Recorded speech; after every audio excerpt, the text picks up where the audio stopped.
Hey everyone, welcome to another video by Obsession Climbing. We're going to be doing a video series on anchors, and the first one that we're going to show you is the Cordelette anchor. So what I'm using for this system is 7mm nylon accessory cord, which is the recommended material because well, nylon is stretchy, so it's a dynamic material. It can absorb a little bit of shock if your anchor is loaded, and 7mm because it's a good strength to weight ratio. So I've essentially created a very long sling here where the accessory cord is tied in a loop with a double fisherman's. We call this a cordelette. And to start rigging the anchor system, which you can use for multi-pitch climbing or a top rope anchor, we're going to start by clipping into these pieces here. Now, we've simulated this with quick draws, but in reality this could be bolts, it could be nuts or cams, doesn't matter. But we usually find a cordelette anchor is constructed at least out of 3 pieces.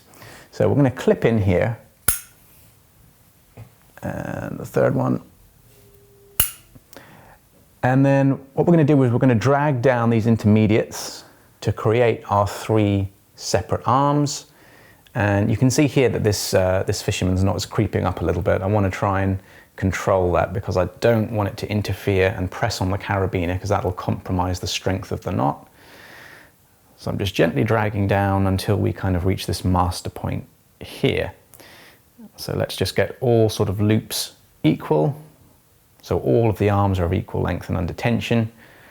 And then what we'll do is we'll grab the cordelette. And now what I'm going to do is tie an overhand knot because it's easy. You can tie a figure 8 on a bight as well. Some people like to do that because it's easier to untie if the anchor is loaded. So at this point we just need to make sure that we dress this knot as good as possible. To help me do that, I'm going to use a carabiner here just to help me pull down on all these loops equally. Okay, so there's our overhand knot. Now you'll notice that if I just weight the anchor slightly, you'll see that all of these arms are under fairly equal tension. Now it's impossible to make them perfect, but it's good enough. And if one arm fails, then we've still got 2 arms holding us in place. So there's some redundancy in the system there. And obviously at the master point, we've got 3 little loops, and we clip all of them with a locking carabiner. And then you can use this anchor to top rope, to, I don't know, maybe use as a belay station. You know, this is commonly used in multi-pitch climbing and top rope climbing because it's so easy and simple to do.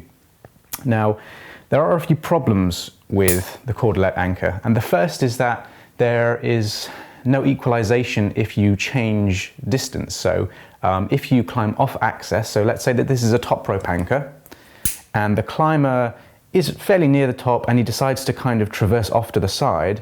So if we simulate that, we can see that there's a massive problem now because one arm is under tension and these 2 are slackened.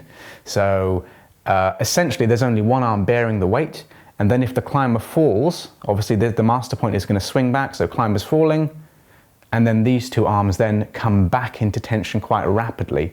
So what's happening is you're sort of shock loading these 2 arms. Now it's not significant, but the whole point is that you're sort of dropping that weight suddenly on 2 arms, and obviously shock loading massively increases the amount of force that these arms have to bear. So we just have to keep that in mind, that if there's any kind of change in direction, suddenly the anchor becomes a lot less effective.